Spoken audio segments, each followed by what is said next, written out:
Hi, my name is Carson Thomas, and this is going to be my oral presentation for my Composition 2 term paper. I chose to do my term paper on the Third Punic War. More specifically, I want to do it on the fact that the Third Punic War was completely unfair for Carthage, completely unjust, and is a war that shouldn't have happened at all. To give you some background knowledge, the Punic Wars were a set of wars fought between ancient Rome and ancient Carthage that lasted for about a century and a quarter. Um, and I really wanted to do this whole essay on the Punic Wars as a whole, but I knew I needed something controversial. So I was thinking about the Second Punic War, and I thought about the idea that I needed more and more sources and more information, so I ultimately went for the Third Punic War, which is pretty heavily documented. Um, Now, the reason why I want to do the Punic Wars at all has to do with the fact that I love history. I love classical antiquity as well. The whole era where we have Greece and Rome and Persia, it really excites me. And the Second Punic War excites me as well. I actually have the book Hannibal, which I used in this essay to give me some background information on the events leading up to the Third Punic War. Um, and it's stuff like that that really makes me want to keep writing. Also, the fact that during history, at least what I found in my research, there's all these unspeakable things that happen: genocide, murder, and it's hard to like history and not see that. It's hard to research history and not get a handful of that almost every time. So I really wanted to condemn that in this essay, and I really wanted to put a big notice on it because it's not fair and it's not something I think we should overlook.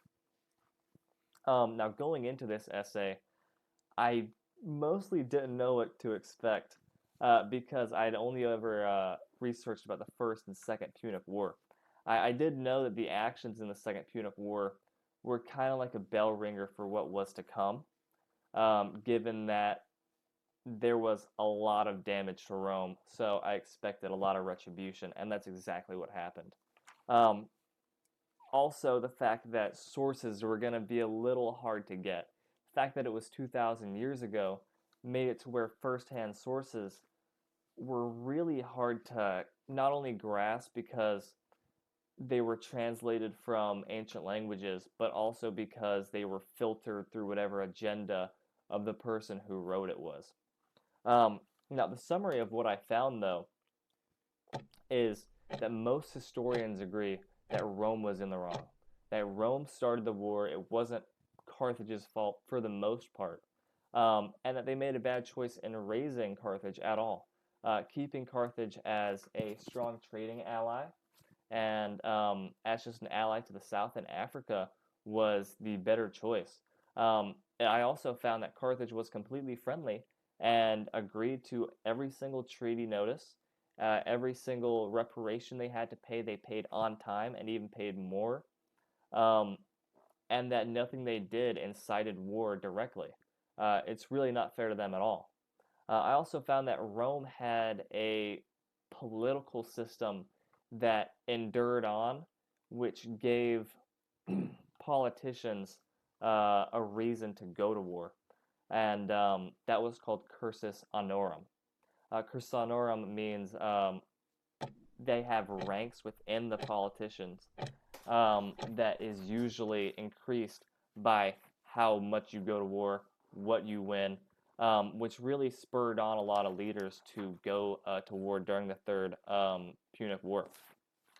Um, Now, some of the surprises I found during my research is that this was a very nuanced topic, more than I had imagined.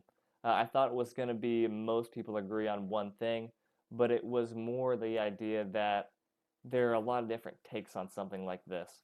And the fact that this happened 2,000 years ago means all these sources are weird and jumbled up, and there's a lot of rumors out there. One of the biggest rumors I found was the salting of the earth, the idea that Roman soldiers salted the earth at Carthage, which I would have loved to use in my intro, but it turns out it was just a rumor, and I couldn't use it at all, which shows that a lot of these different sources were misinterpreted. And that leads me on to basically my biggest problem with writing this entire essay. I kind of had a Trojan horse going into it because Rome was great at archiving, which means more evidence, right? But the fact that they won means they get to decide what happened during the war or what they wrote about it, which means they put Carthage in a bad light. They told terrible, terrible things about the people.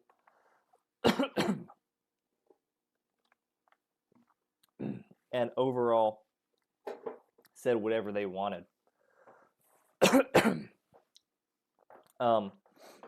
So I really had to look for sources that were later on, such as Polybius, because he gave an accurate retelling of events that weren't overshadowed by the consulate or the Roman Senate during the time.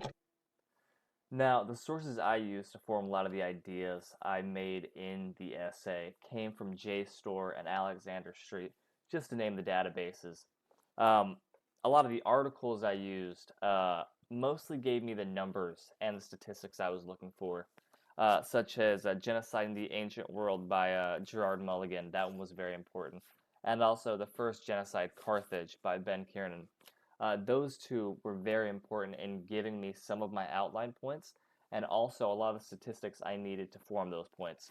I got a lot of my background information, though, and the real meat of my essay from the two books I read. Hannibal being one of them by Patrick Hunt, and also made by Adrian Goldsworthy, The Fall of Carthage, which particularly gave me information on the Third Punic War, and was probably the most important resource for this essay. Now, the summary of my field research results, I used a survey on my Composition 2 peers, and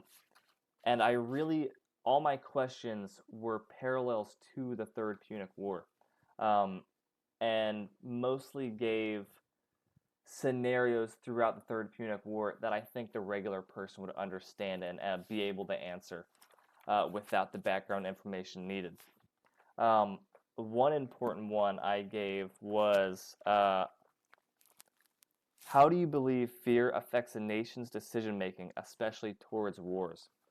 And I use this to try to get into the heads of what the citizenry and Senate of Rome would be thinking at a time like this, in a wartime. And one person answered, it would affect it a lot.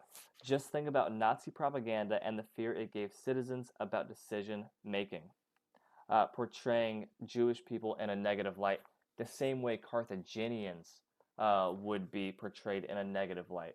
And I think that this really gave me a lot of good information. I want to thank you for watching my oral presentation. Thank you very much.